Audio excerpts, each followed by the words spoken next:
กับทักทายสบายดีและสวัสดีพ่อแม่พี่น้อง FC เบิร์ดสุขุสุคนเด้อยินดีต้อนรับทุกคนเข้าสู่ช่องของบาจิตบันโคกอีกแล้วพี่น้องเอ้ยสบายดีบรรยากาศตอนเที่ยงเนาะมื้อนี้บาจิตก็ได้เดินทางเข้ามาเยี่ยมมายามทางไออาจเพิ่นมาเบิ่งความคืบหน้าของห้องครัวเนาะตอนนี้ไปฮอดใจแล้วมาเบิ่งบัดนี้เนาะพี่น้องเอ้ยมุงหลังคาจนสิแล้ว ยังเหลืออยู่ฝั่งหนึ่งเนาะฝั่งนั้นมุงแล้วเรียบร้อยเดี๋ยวสิพา FC ไปเบิ่งไปโซนน้ำกันเนาะมาเยี่ยมมายามก่อนบัดจิตกับบ่ได้เข้ามากะหลายมื้อแล้วเข้ามาตั้งแต่มื้อพุ่นแหละมื้อตัดผมของเพิ่นเนาะก็บ่ได้เข้ามาเลยมื้อนี้ก็มีโอกาสเข้ามาเยี่ยมมายามเพิ่นก่อนเนาะสบายดีเด้อโดยสบายดีไอ้อาด สบายดีอยู่บ่มาดำทั้งโตเลยเนาะฮะมาดำทั้งโตเลยมันนะว่าบัดจิตบ่โดยมาดำทั้งโตว่าซั่นเนาะพี่น้องเอ้ยนี่สิจังได๋หน้ากระดำอยู่ว่าหน้าก็ได้ โอ้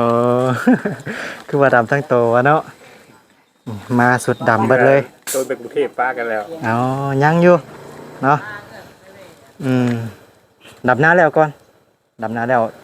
เบิ่งสถานการณ์ก่อนเนาะบัดจิตก็ได้คิดว่าอยู่ว่าสิไปหาเฮ็ดงานอยู่ดับหน้าแล้วก่อนบ่ได้มาจักมื้อเนาะหลายมื้อเลยเป็นอาทิตย์แล้วบ่บ่แม่นเป็นอาทิตย์แล้วบ่เนาะบัดจิตมาตั้งแต่มื้อตัดผมให้เพิ่นเข้ามาอีกบัดนี้สิแล้วเลยเนาะโอ้ทางสร้างเพิ่นก็เฮ็ดไว้อยู่เด้ยังเหลือฝั่งหนึงเนาะโดยเดี๋ยวฝั่งหนึงเป็นจังได๋ห้องน้ำแล้วคักแล้วบ่บัดนี้เข้าได้แล้วบ่ เข้าได้แล้วพอดีแล้วบัดจิตปวดท้องอยู่นี่ว่าสิขอเข้าอยู่นี่เอาตัวแรกเรียบร้อยเนาะมีแต่ว่ามุงหลังคาบัดนี้มื้อนี้สิเลี้ยวอยู่มื้อนี้เนาะเหลือฝั่งหนึงที่แล้วอยู่นี่เนาะพี่น้องไอ้กระเบื้องเพิ่นใส่กระเบื้องเก่าอันนี้เนาะกินข้าวกินน้ำแล้วบ่ที่แล้วบ่พี่ได้ยังกินมื้อนี้เขาก็มุงกินข้าวกับบักม่วงบักม่วงสุกนี่บ่โดยเนาะกินข้าวกับบักม่วงว่าซ่านมื้อนี้ว่าสิซื้อสัวไก่มาซื้อมาฝากมาต้อนนี่แหละพอได้กินเนาะอยู่รถพุ่นเนาะเดี๋ยวสิเอามาให้เด้อแวะมาเบิ่งห้องน้ำห้องในเพิ่นก่อนว่าจิตสิขอเข้าได้บ่เนาะพี่น้องเอ้ยเจ็บท้องอยู่ตอนนี้ขอมาเบิ่งก่อนทางภาษานายสร้างเพิ่นกำลังเฮ็ดการมุงหลังคาปึ๊บเข้ามาอยู่ทางห้องน้ำอยู่ในห้องน้ำพี่น้องเอ้ยนี่เนาะห้องน้ำเพิ่นมุงหลังคาแล้วเรียบร้อยเด้อฟังนี่ติดบานประตูแล้วเรียบร้อยมีแต่ว่าทำธุระใดเลยบานนี้เนาะยังเหลือมุงฟังนี่บานนี้บาจิตบ่ได้เข้ามาประมาณอาทิตย์นึงเนาะโดนเข้ามาก่อแล้วเรียบร้อยพี่น้องเอ้ยนี่ติดบานหน้าต่างประตูกำลังดำเนินการดีใจนำทางเพื่อนเนาะพี่น้อย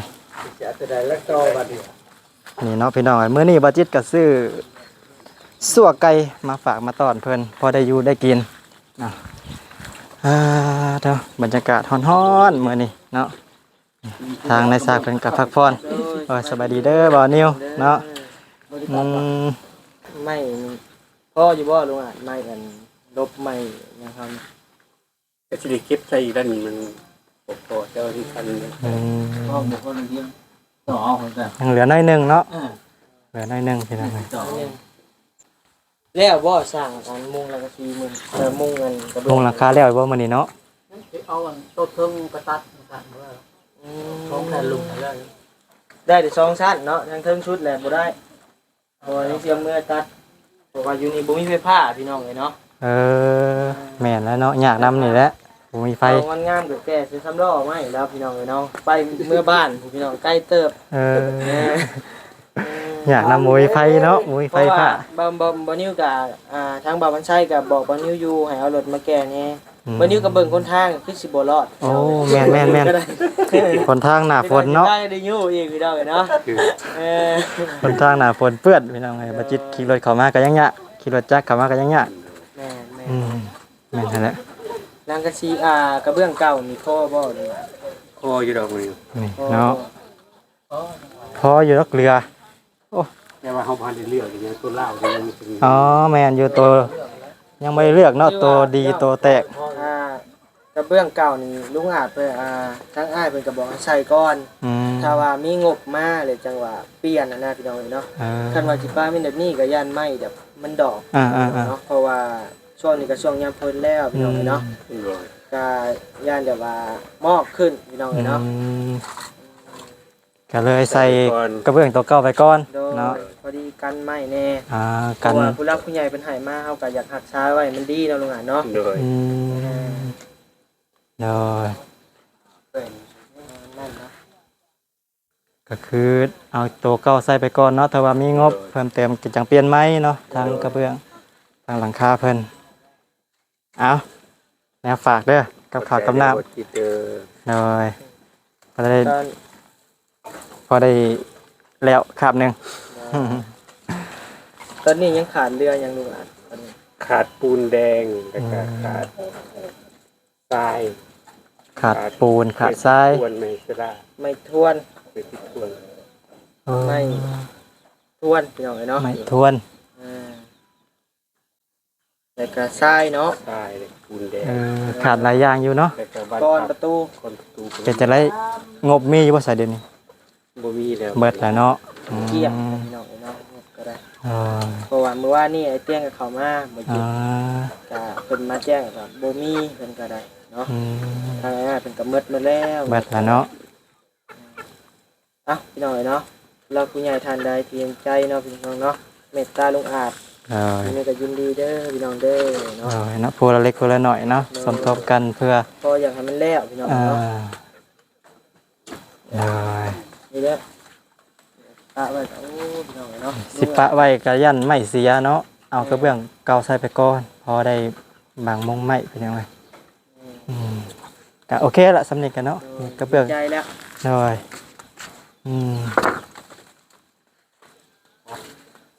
คักแล้วบัดนี้ บัดจิตสิไปนำบ่นิวบ่ไปสวรรค์ ไปทางใด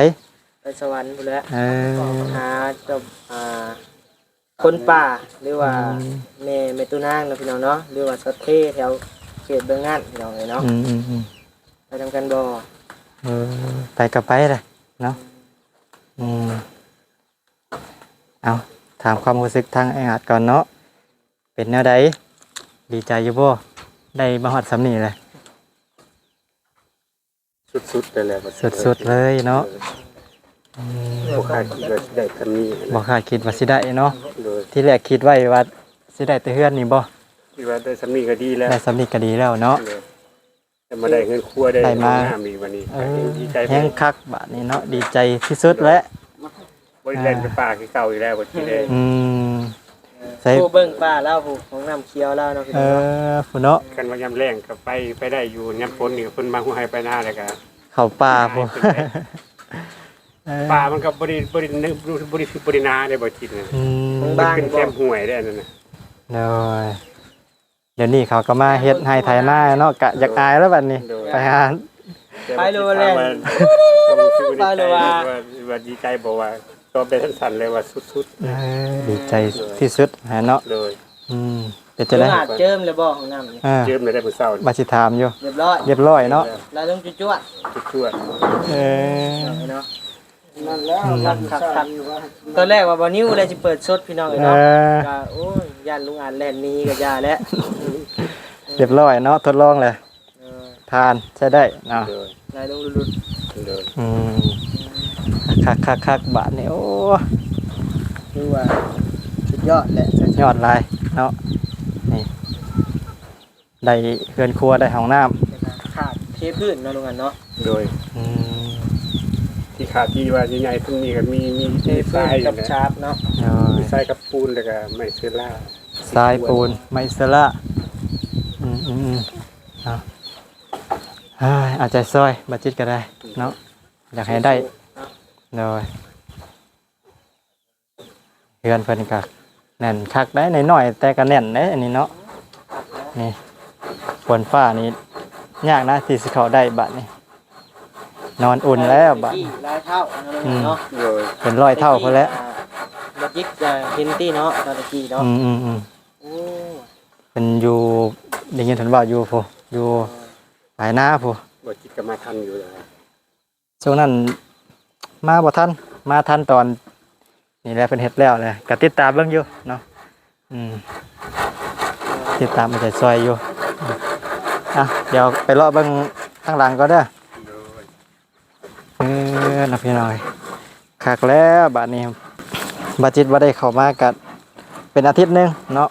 มาบัดนี้แล้วเรียบร้อยอัดฝาท่อเรียบร้อยพี่น้องเอ้ยห้องน้ำถือว่าใส่ได้แล้วนี่ตอนนี้บัดจิตก็รู้สึกปวดท้องอยู่พี่น้องโอ้ว่าสิเข้ามามาเข้าห้องน้ำอาดก่อนเนาะแต่ก็บ่กล้าเข้าแล้วทางสร้างเพิ่นก็เฮ็ดอยู่พี่น้องเนาะทางสร้างก็เล็งมืออยู่อยากให้แล้วไว้ทางสร้างก็ได้เนาะเพิ่นก็อยากได้เงินไว้แหละพี่น้องเลยเฝ้าเฮ็ดแต่ว่าตอนนี้ก็ยังสิแล้วหรือบ่เนาะยังขาดงบหลายอย่างหลายแนวอยู่ก็เอาใจซอยเนาะพี่น้องเลยใจรุ่นมาติดก็อยากซอยอยู่เนาะแต่ว่าเงินคำกำแก้วเขาก็มีบ่หลายเพราะว่ามีหลายก็อยากสิสมทบอยู่เนาะมาติดก็ได้ตอนนี้ก็กำลังเหตุการณ์มุงหลังคาเนาะมาเบิ่งน้ำกันมื้อนี้สิเลี้ยวอยู่บ่เนาะมุงหลังคาเพิ่นถ้าว่ามุงหลังคาแล้วก็คือสิคักแล้วบัดนี้เนาะกันฟ้ากันฝนได้เดี๋ยวสิเข้าไปทำค่าสร้างน้ำอาดก่อนเนาะค่าสร้างนี้เท่าใดเนาะเอาขอถามก่อน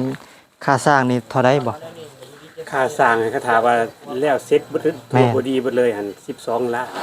12 ล้าน บัดนี้แหละ 12 ล้านกี่ บัดนี้แหละตัดโบกข้างนอกโบกกันออกโบกแต่ห้องน้ำและเหลืออยู่10 ล้าน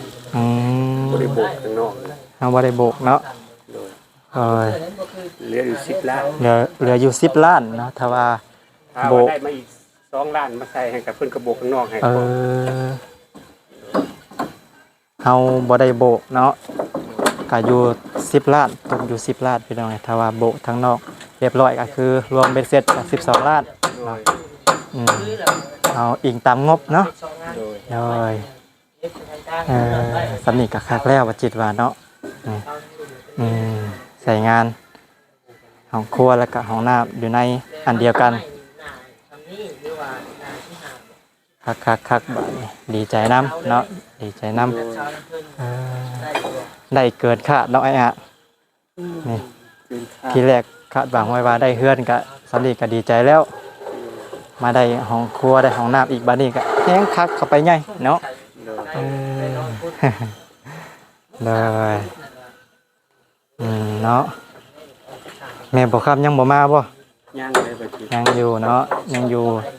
ไปดำนาซอยลูกเพิ่นอยู่โดย